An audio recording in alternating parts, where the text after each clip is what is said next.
같이 한번 읽어볼까요? 자, 시작.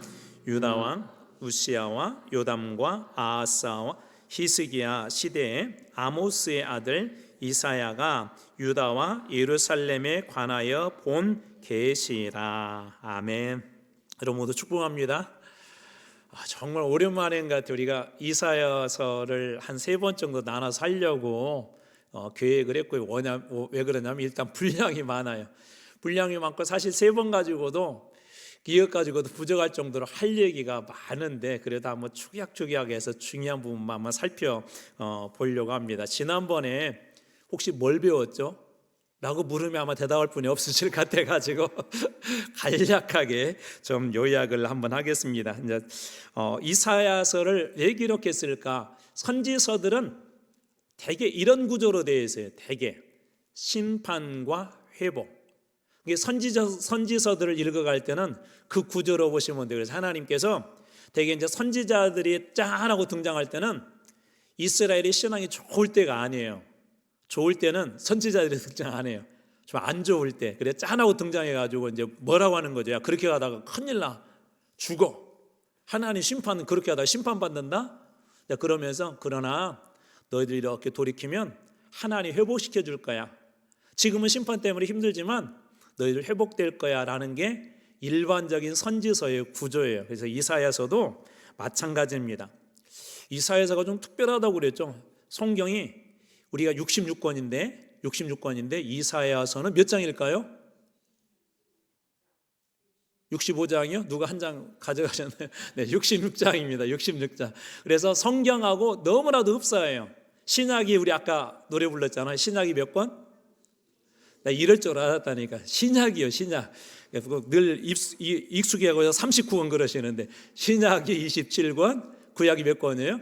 39권. 그래서 39장까지는 꼭 구약의 내용하고 이렇게 닮아 있어요. 그리고 이제 40장부터 60장까지는 신약의 내용하고 많이 닮아 있습니다.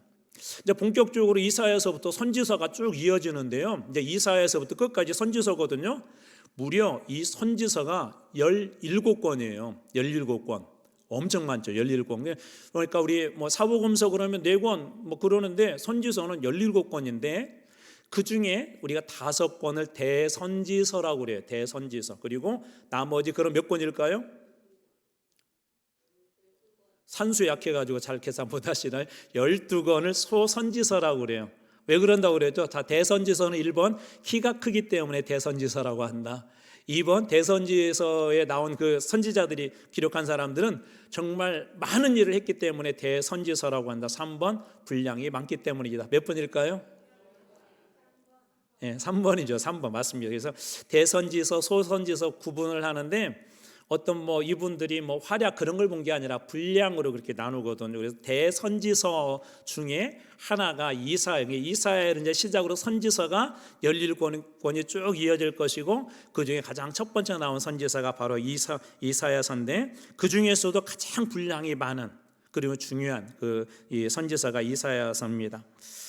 이사야서에 대한 그런 그 기록자는 여러 곳에서 증언하는 거예요. 사도 요한도 그렇고 예수님도 그렇고 마태복음에 보면 선지자가 이르기를 혹은 선지자 이사야가 이르기를이라고 되어 있거든요. 그래서 특별히 이제 39장 그다음 39장은 이미 되어진 일이라면 40장은부터는 되어질 일인데 어떻게 이사야가 그 되어질 일을 기록했지라고 그렇게 이야기하는데 예수님도 분명하게 이사야서의 기록자는 그 이사야다. 그래서 선지자 이사야가 말하기를 뭐 그런 식으로 마태복음 같은 데 보면 많이 되어 있습니다. 그래서 이사야서의 기록자는 이사야라는 거. 그리고 저희들이 지금 오늘 또 우리 제목을 여호와께서 구원하신다라고 계속 그 3주에 걸쳐 이렇게 제목을 잡아갈 거거든요. 근데 그 이유는 이사야라는 이름의 뜻이 그 뜻이에요. 이사야라고 하는 이름의 뜻이 여호와께서 구원하신다. 끝에 야가 들어가는 거 있죠. 야. 그게 야훼. 우리 공동성에 야훼라고 번역하고 있고 여호와라는 말이거든요. 그래서 할렐루야. 그것도 시편하면서 했죠. 할랄 칭찬하다, 칭송하다, 찬양하다. 누구에게? 야훼에게. 하나님을 찬양하라고는 하나님께 찬양한다는 말이 할렐루야라는 이게 명령어이기 때문에 찬양하라라고 번역하는 게 좋습니다. 그래서 야가 들어가면 야훼 여호와를 이야기한다라고 보시면 돼요. 여호와를. 그래서 이사야의 이름의 뜻은 여호와는 구원이시다라는 그런 뜻이고, 그리고 그의 아버지는 아모스래요. 이 아모스는 구약의 선지자가 또 아모스가 있는데 그 아모스하고는 같은 선지자가 아니에요. 그리고 이제 오늘 말씀에서 이렇게 보게 되는데, 말씀의 이제 배경은 한번 뒤에서 잠시 한번 살펴볼 것이고, 그 아내를 이사야 8장 3절에 보면은 이렇게 되어 있어요. 제가 한번 여기는 읽어드려 볼게요. 내가 내 아내를 가까이 하매라고 되어 있는데, 우리말 성경에는 아내라고 되어 있는데요. 히브리어에는 정확히 네비야. 그러니까 그 선지자의 여성형이거든요. 그러니까 아내라고 우리말에는 번역되어 있지만 정확하게는 여선지자. 그러니까 이사야의 아내 역시도 선지자였던 것 같습니다. 그리고 두 아들을 두었어요. 근데 이 아들들의 이름이 특이해요. 스알야숲, 남은 자가 돌아올 것이다 라는 뜻이 있고, 여기는 조금 어려워요. 마헬 살랄 하스바스. 다 기억하셨죠? 예. 뭘 살라요? 네, 마헬 살랄 하스바스, 노략의 속함. 그래서 남은 자가 돌아온다, 노략에 속한다. 이것은 장차 이스라엘이 어떤 일을 당할 건가를 그 이름을 통해서 하나님이 계시해 준 거예요. 미리 보여준 겁니다. 그래서 참 선지자들은 괴로워요. 그 자녀들의 이름도 그래야 되고요. 호세 같은 거 나중에 보겠지만 선지자 역할을 하기 위해서 그 쉽게 얘기하자면 창녀하고 결혼을 해요. 하나님의 사랑이 어떠한지를 보여주기 위해서. 이게 선지자의 삶은 쉬운 건 아닌 것 같습니다. 그리고 이사야는 언제 죽냐면 므낫셋, 이제 오늘 볼 거예요. 이 므낫셋이라고 하는 그 왕의 치세기가 동안에 성경에는 나와 있지 않은데요, 전설에 의하면 톱으로 잘려서 죽었대요. 순교당한 거죠. 순교. 왜 그러냐면 이 므낫셋이 참 나쁜 왕이었거든요. 근데 막 거기에다가 이 선지자 이사야는 하나님 말씀을 전해야 되니까, 야 그렇게 가다가는 죽어, 막 나중에는 좀 강력하게 선포하다 보니까 이 전설에 의하면 므낫셋이 그렇게 미워했대요, 이사야를. 그래서 결국은 톱으로 잘라서 죽였다라고 합니다. 우리 지난 시간에 앞 시간에 나누었던 이사야에 대한 대략적인 이야기이고요. 자, 이제 오늘은 우리 기록 시기와 역사적인 배경과 더불어서 두 번의 큰 전쟁이 있었는데 이 배경이 이사야서에 중요해요. 그래서 오늘 기록 시기도 중요한 이유가 그때 어떤 영적인 흐름, 국제적인 정세는 어떠했는지 이사야서의 배경을 이해하기 위해서 좀 필요한 부분들이 있어서 오늘 그런 이야기들을 나와 있는 왕들의 이야기를 통해서 좀 살펴보려고 합니다. 오늘 우리가 읽었던 1장 1절 말씀에 보면 이 이사야가 활동하던 그 시대와 배경지를 이야기하고 있는데, 제가 다시 한번 읽어드려 볼게요. 자, 유다 왕 우시야와, 이때는 게 분열왕국 시대라는 걸 알 수가 있죠. 유다와 북이스라엘로 나눠 있었는데 그 중에서도 북쪽 이스라엘이 아니라 유다 땅이래요. 유다 왕 우시야라는 사람, 요담, 아하스, 히스기야 시대에 아모스의 아들 이사야가 유다와 예루살렘에 관하여 본 계시라. 그러니까 이사야서는 1차적으로 배경이 어느 나라의 북이스라엘일까요? 아니면 유다일까요? 유다라는 걸 알 수가 있죠. 유다의 수도는 예루살렘이고 북이스라엘의 수도는 이때 당시에 사마리아에 있어서 사마리아. 그러니까 이사야는 지금 누구한테 예언을 하고 있는 거예요? 1차적으로 유다 사람들에게 하고 있는 것입니다. 자, 그걸 머리에 두고 하나하나 이 왕들에 대한 이야기를 볼게요. 첫 번째로 우시야라는 왕인데 이 사람은 아사랴라고도 부르거든요. 열왕기 역대하에도 이 왕에 대한 이야기들이 있어요. 그건 나중에 여러분들 한번 차근차근 제가 프린트물에다가 그 본문을 적어놨습니다. 이 왕에 대해서 성경은 이렇게 얘기해요. 하나님이 인정했대요, 이 왕을. 그래도 너 괜찮다라고 인정은 했는데 산당은 패하지 못해. 사실 이스라엘에 이게 가장 큰 약점이었었어. 모든 왕들의 개혁을 할 때 산당을 제대로 패하지 못해서 이 산당에서 우상 숭배하는 일들이 종종 이루어졌어요. 이게 왕으로서 어떤 그 힘이 있는 것 같지만 백성들 밑바닥에 있었던 것까지는 뿌리째 뽑지는 못했습니다. 우시야의 뒤를 이어서 요담이라는 왕이 되었는데 이 사람도 열왕기와 역대하에 거기에 대한 치적들이 기록되어져 있는데요. 한마디로 이렇게 되어 있어요. 하나님 앞에 정직했지만 그도 산당은 패하지 못했다라고 이렇게 기록되어져 있습니다. 열왕기하 15장 35절을 제가 이건 한번 읽어드릴게요. 오직 산당을 제거하지 아니하였으므로 백성이 여전히 그 산당에서 제사를 드리며 분향하였더라. 요담이 여호와의 성전의 윗문을 건축하니라. 두 가지 좀 대비되고 있는데, 여호와의 성전 윗문을 건축하면서 성전을 열심히 해보겠지만 한편 그 백성들을, 저 밑바닥에 있는 백성들은 여전히 산당에서 분향하고 제사하는 그런 일들이 있었습니다. 그리고 이제 세 번째, 아하스라는 사람이 등장하는데요. 이 사람은 이렇게 대해서 조금 달라요. 오늘 이제 뒤에서 한 번 더 보겠지만 이 아하스 시대가 아주 중요한 어떤 변곡점이 하나가 있어요. 아하스라고는 왕이. 이 사람은 이스라엘 왕의 길을 쫓았대요. 자, 아하스는 질문해 볼게요. 유다의 왕이에요? 이스라엘의 왕이에요? 유다의 왕이죠. 유다의 왕이죠. 유다의 왕. 유다의 왕입니다. 왜 그러냐면 우리 지금 앞에서 얘기했던 1장 1절은 어떻게 시작했죠? 아까 유다 왕 그러면서 유다와 예루살렘에 관한 계시라 하면서 거기에 들어있는 왕이 아하스였거든요.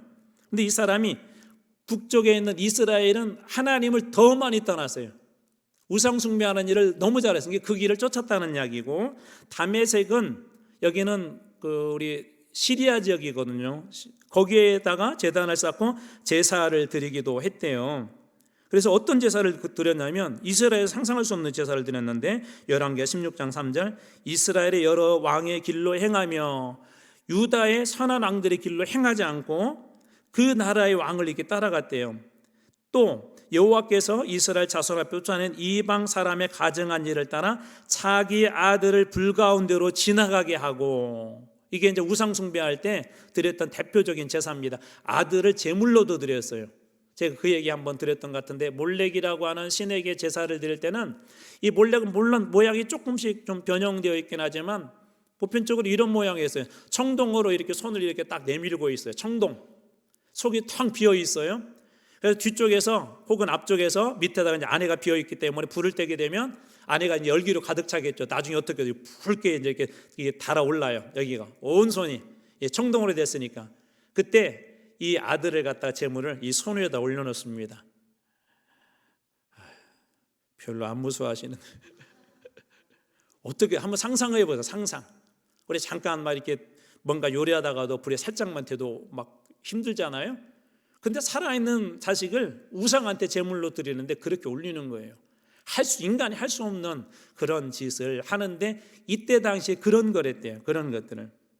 16장 12절 왕이 다메섹에서 돌아와서 다메섹에서 보았던 그런 제단을 보고 제단 앞에 나가 그 후에 또 제사를 드렸다. 이 아하스라는 왕, 그러니까 벗어나도 한참 벗어나죠. 앞에 사람들은 나름대로 우시야 요담은 나름대로 하나님 앞에 인정도 받았어요. 좀 단지 흠이 있다면 산당에서 제사를 하는 것을 막지는 못했는데, 이 사람은 아예 그 이상을 벗어나서 북이스라엘, 철저하게 하나님을 떠나 우상 숭배했던 이스라엘 왕들의 길을 따라가고, 심지어 다메섹에 가서 제단을 보고 모양을 보고, 우리 식으로 얘기하면 인도 가서 불교 사원에 가서 그 모양을 보고 교회를 그렇게 해서 교회 안에도 불상을 놓고 교회라고 이름을 했는데 하나님을 섬긴다고 그렇게 했다는, 바로 그런 사람이 이 아하스였습니다. 이제 그 뒤에 히스기야라고는 정말 유명한 왕이 등장하는데, 이 왕은 가장 중요한 업적은 성전을 수리를 했어요. 성전을 수리. 그러면서 우상 숭배했던 그것들을 철저하게 이렇게 파괴해 나갑니다. 근데 여기에 이때 당시에 이제 뒤에서 한 번 더 배경을 얘기했지만 아하스 때 아수르의 도움을 좀 받아요. 아수르.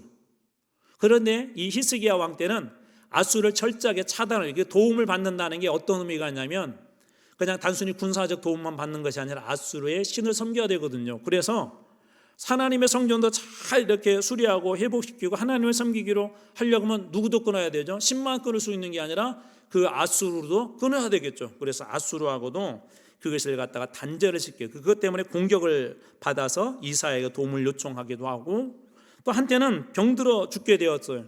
근데 또 이사야의 도움을 통해서 하나님의 도움으로 15년 연장을 받기도 하고, 그리고 나서 나중에 이제 바벨론에서 사자가 이렇게 왔는데 그것을 다 오픈합니다. 그래서 자기 나라의 보물을 자랑하고 그걸 자랑하게 되죠. 이것 때문에 나중에 이 히스기야가 큰 어려운 일을 겪기도 합니다. 그리고 또 중요한, 역사적으로 오늘날까지도 이 예루살렘에 가면 볼 수 있는 아주 중요한 역사적인 현장이 하나가 있는데 기원샘 밖에 있는데요. 이건 이제 예루살렘 성 밖에 있는 건데 이게 이제 전쟁 때는 성 밖으로 못 나가잖아요. 그래서 그 성의 밖에 있는 물을 갖다가 그때 당시 기술로 이게 이제 물은 각도가 중요하잖아요. 오늘날처럼 뭐 거꾸로 해도 전기로 품 올리면 상관없지만 이때 당시는 각도가 중요한데 그 땅속에 깊숙한 곳에서 어떻게 우리 각도를 정확히 맞췄는지 그 밖에서부터 각도를 땅으로 굴을 파가지고는 이 실로암까지 물이 이렇게 흐르게 해서 전쟁이 일어나도 밖에가 덮여 있어도 물은 계속해서 실로암에 채워지도록 하는 엄청난 그 작업을 한 사람이 히스기야입니다. 지금도 가면은 그 흔적들이 있고요. 히스기야한테 그 했다는 그런 기록도 정확하게 그 벽면에 새겨져 있습니다. 자, 그리고 이 히스기야 왕이 죽은 후에 아들 므낫셋이 이렇게 왕이 그 되는데 이 므낫셋은 가장 악한 왕이에요. 유다에서 악한 왕입니다. 히스기야의 그 교만이 좀 있었어요.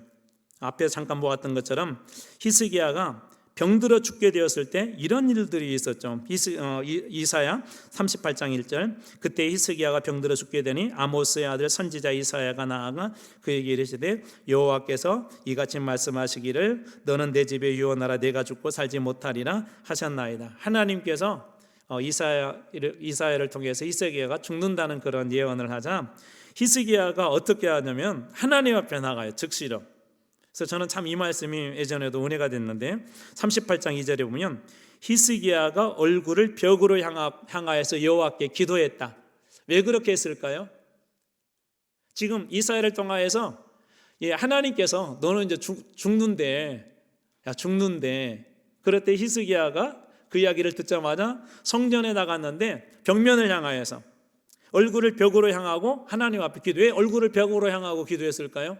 빨리 생각해 보세요. 이제 이게 생각 질문이에요. 생각해 보세요. 왜 그랬을까요? 제가 이야기 한번 했던 것 같은데 예전에 막 감기가 심해가지고 막 신방을 하고 있었어요. 예전 교회에서 신방을 하고 있었는데 이제 가는 곳마다 이제 막 제가 힘들어하니까 막 목사님 그 목감기에는 뭐가 차가 좋아요? 또 뭐에는 뭐가 좋아요?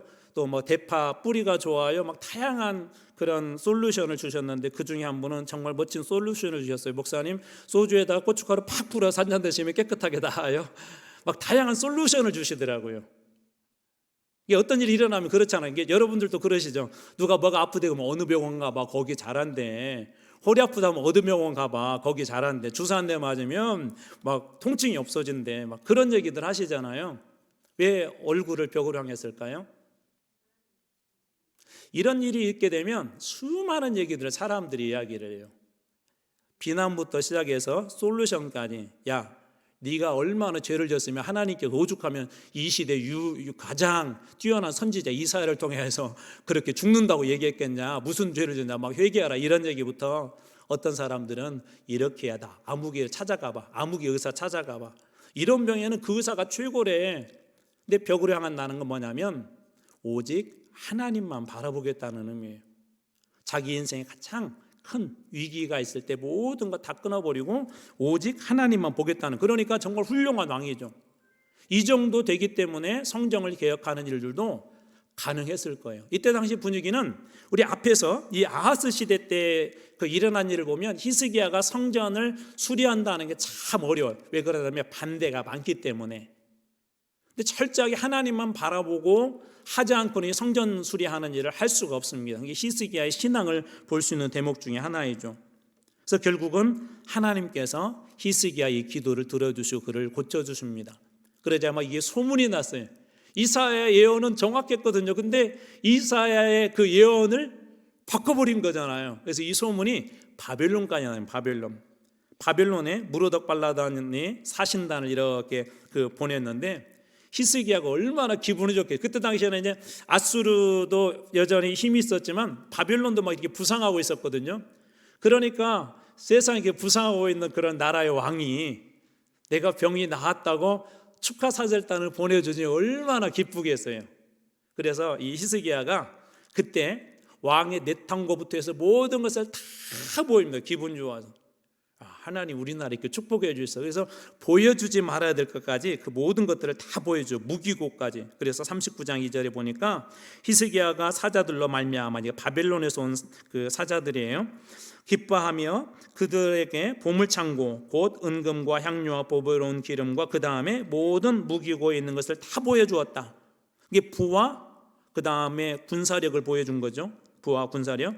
히스기야가 궁중의 소유와 전 국내 모든 나라에 있는 소유를 보이지 않은 것이 없다. 모든 걸 다 보여준 거예요. 속까지도.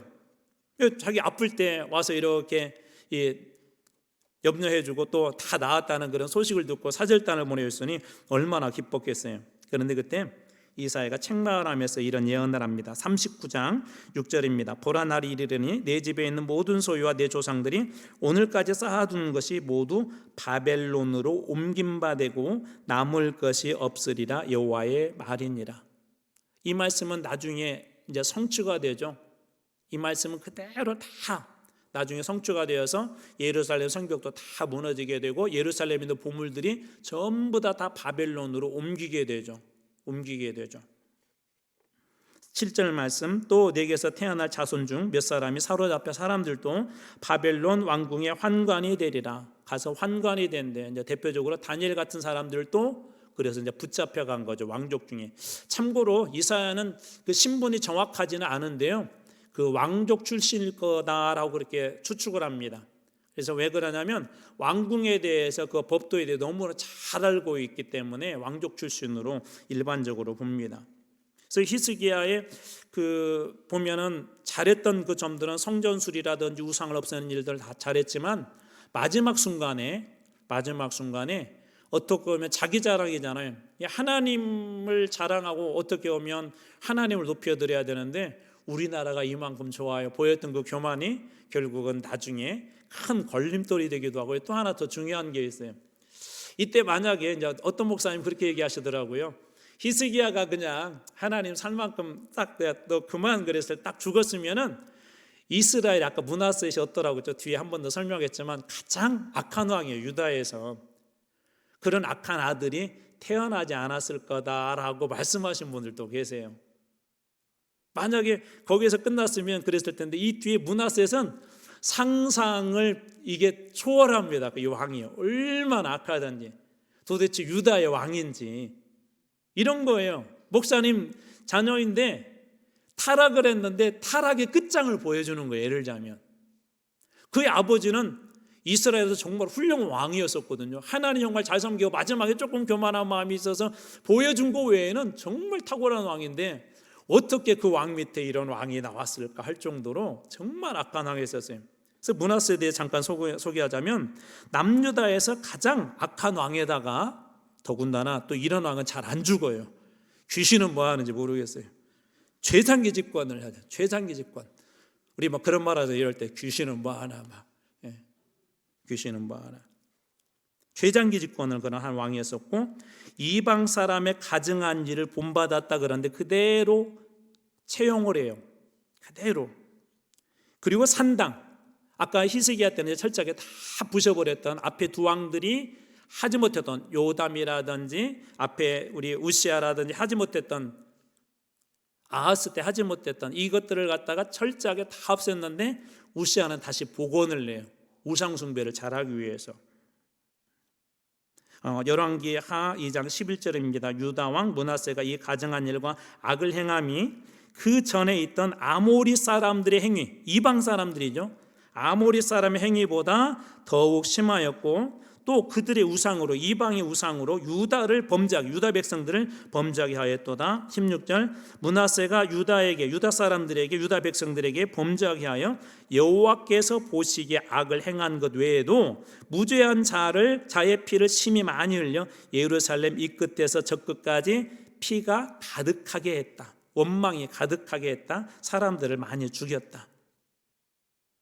선지자 시대 때 하나님의 기준은 딱 한 가지예요. 아무리 역사 왕의 기록에 대해서 잘했다 하더라도 하나님 보시기에서 어떤 왕인가가 중요해요. 하나님 보시기에. 이 세상에서 사실 그렇지는 않잖아. 우리 사람 보기에도 조금 인기도 있어야 되고 사람들 마음에도 들어야 되고. 그래서 이 선지자들이 어떤 한 사람들을 평가할 때, 선지자를 통해서 하나님 평가할 때 늘 그렇게 여호와 보시기에 선하였더라, 여호와 보시기에 악하였더라. 그런데 이 방금 소개했던 므낫셋에 대해서는 여호와 보시기에도 이 악이 엄청 심했다라고 그렇게 이야기합니다. 심했다. 결론적으로 얘기하자면 이때 당시에는 영적으로 좀 혼란스러웠어요. 히스기야 때 반짝 이렇게 좀 올라왔고, 앞에 보았던 우시아나 요담 때 조금 어느 정도 뭔가 된 듯 했지만, 실제적으로는 이런 거예요. 갈수록 안 좋은 쪽으로 계속해서 떨어지던 중에 이제 최악의 상황이 바로 이 므낫셋 때였습니다. 므낫셋 때. 정치적으로는 그런 혼란들이 있었고, 그 다음에 경제적으로는 부유했으나 빈익빈, 부익부, 부자들의 횡포들이 이렇게 아주 심했었고요. 이 부자들의 횡포들이 아주 심했었어요. 또 힘 있는 사람들의 그런 횡포들도 엄청 심했었고, 또 그뿐만 아니라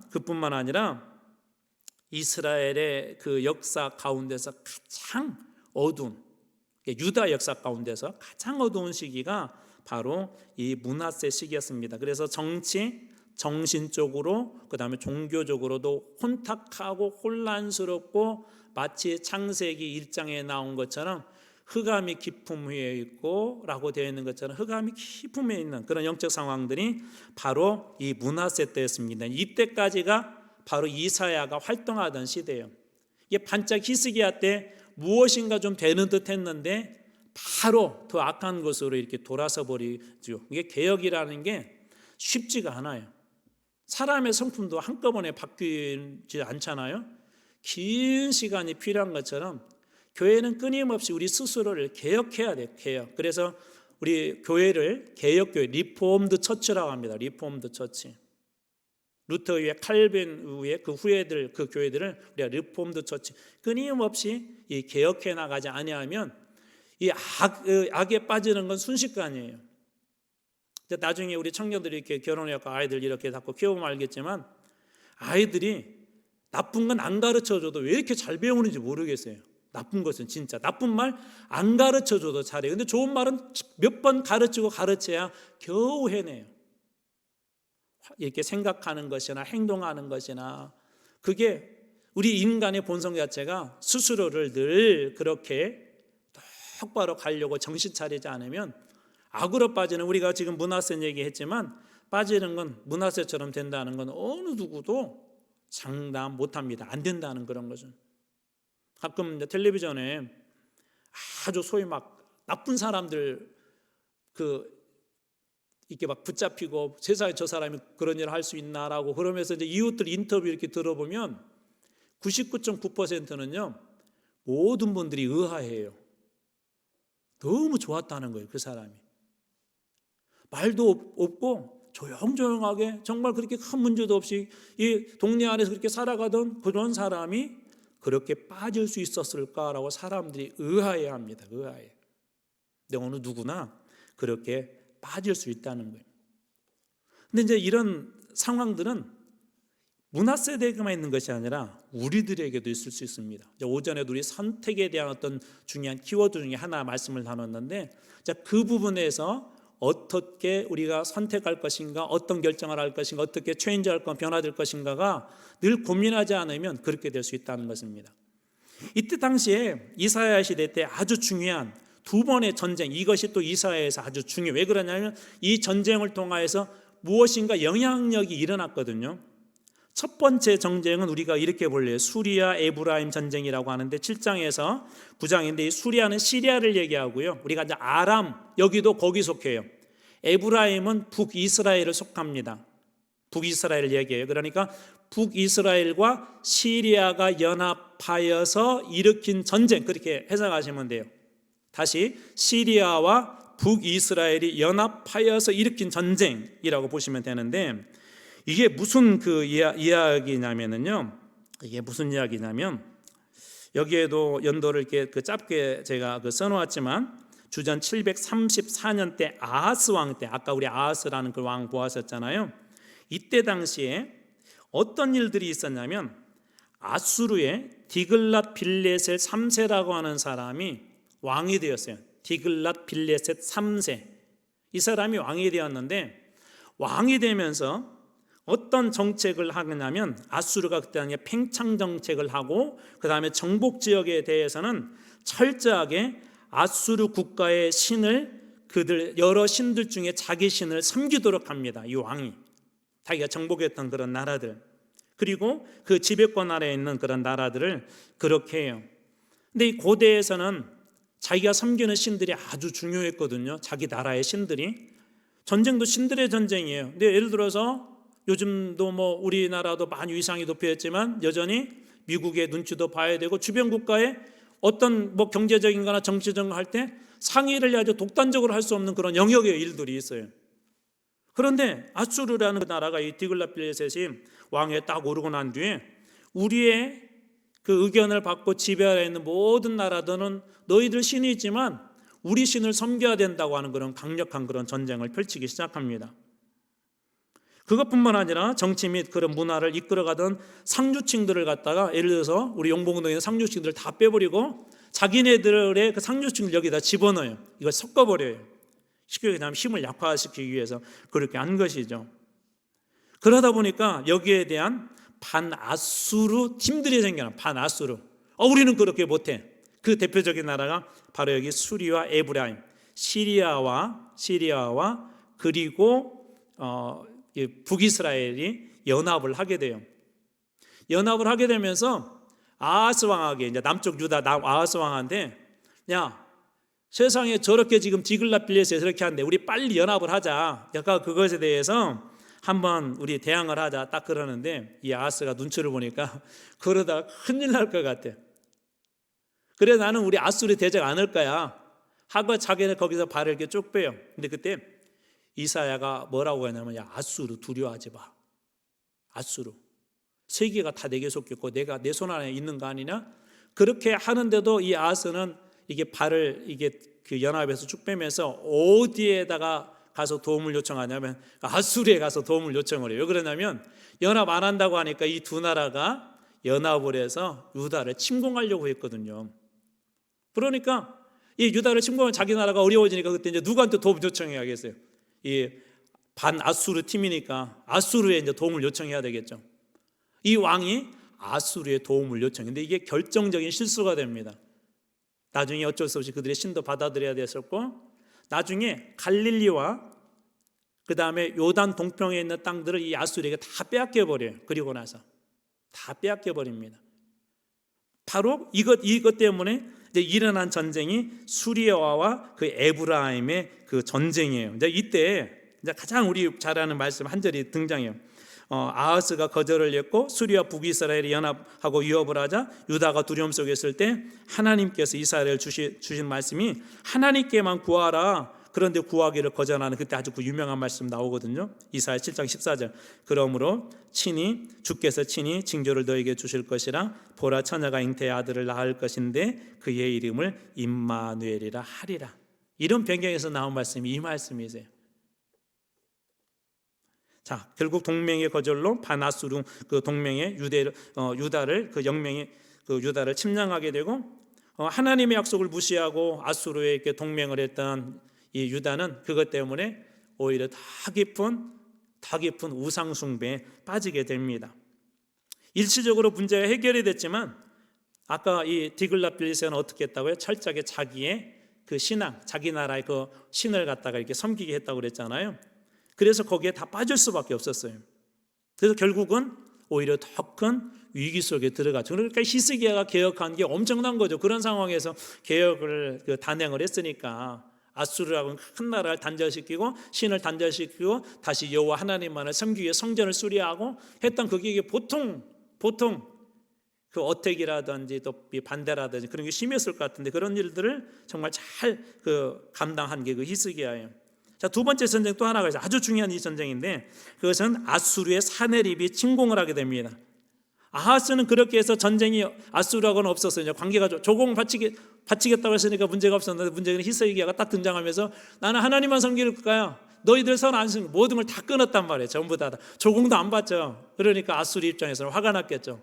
그래서 이제 사네립이 바로 이 유다를 침공하게 됩니다. 그래서 주전 701년에 히스기야 때 아수르의 사네립이 침공을 하는데, 그때 또 히스기야는 이리로 가요. 이사야 37장 1절입니다. 히스기야 왕이 이제 방금 얘기했던 이런 상황을 듣고 자기 옷을 찢고 굵은 베옷을 입고 자 어디로 갔죠? 여호와의 전으로 갔다. 왜 갔을까요? 왜 갔을까요? 처음부터 다시 이야기해야 되는데, 자, 왜 갔을까요? 기도하러 갔겠죠, 그죠? 히스기야는 어떤 사람이에요? 이런 문제가 있을 때마다 오직 하나님께 의탁을 해요. 오직 하나님만. 그래서 다시 그 민족적으로 당한 그 슬픔과 그 괴로움을 품고 성전으로 갑니다. 그때 이사야를 통해서 하나님께서 이렇게 그들이 끊임없이 막 능욕을 하거든. 하나님을 능욕하고 히스기야, 야 너희들 요즘 우리나라가 어떻게 지금 주변 나라 정복한 거 알지? 히스기야 말 뻥이야. 히스기야 나중에 완전 작살 날 거야. 이게 믿지 마 하면서 막 왕도 막 능욕하고 하나님도 능욕하는데 이사야가 그래요. 능욕한 말로 두려워하지 말아라. 그러면서 저들이 지금 너희를 능욕하지만 내가 예언한다. 하나님께서 말씀하셨는데 돌아가서 죽을 거야. 실제적으로 나중에 이 전쟁 이기지도 못하고 돌아가서 죽습니다. 37장 7절 말씀, 보라 내가 내 영을 그 속에 두리니 그가 소문을 듣고 그의 고국으로 돌아갈 것이며 또 내가 그를 그의 고국에서 칼에 죽게 하리라 하셨느니라. 나중에 소위 반역을 일으켜 가지고 죽임을 당해요. 죽임을. 이제 이것은 후에 일어난 일이고, 이제 두 번째 협박을 37장 처음에 하니까 안 되네, 또 하죠. 그런데도 또 이 협박도 이겨내요. 히스기야가 또 어떻게 하죠? 이번에는 두 번째 협박은, 첫 번째 협박은 소문을 통해서 협박을 했다면, 두 번째 협박은 구체적으로 글을 써서 협박을 해요. 그래서 이제 여기에다가 너희들 이렇게 되면 이렇게 될 거야라고 이제 이 히스기야한테 보내온 거예요. 히스기야가 어떻게 했을까요? 이번에 이렇게 했어요. 37장 14절, 히스기야가 그 사자들의 손에서 그 글을 받아가지고, 그 편지를 받아가지고, 협박 편지를 받아가지고, 위협하는 편지를 받아가지고 또 어떻게 했을까요? 여호와의 전에 또 올라갔어요.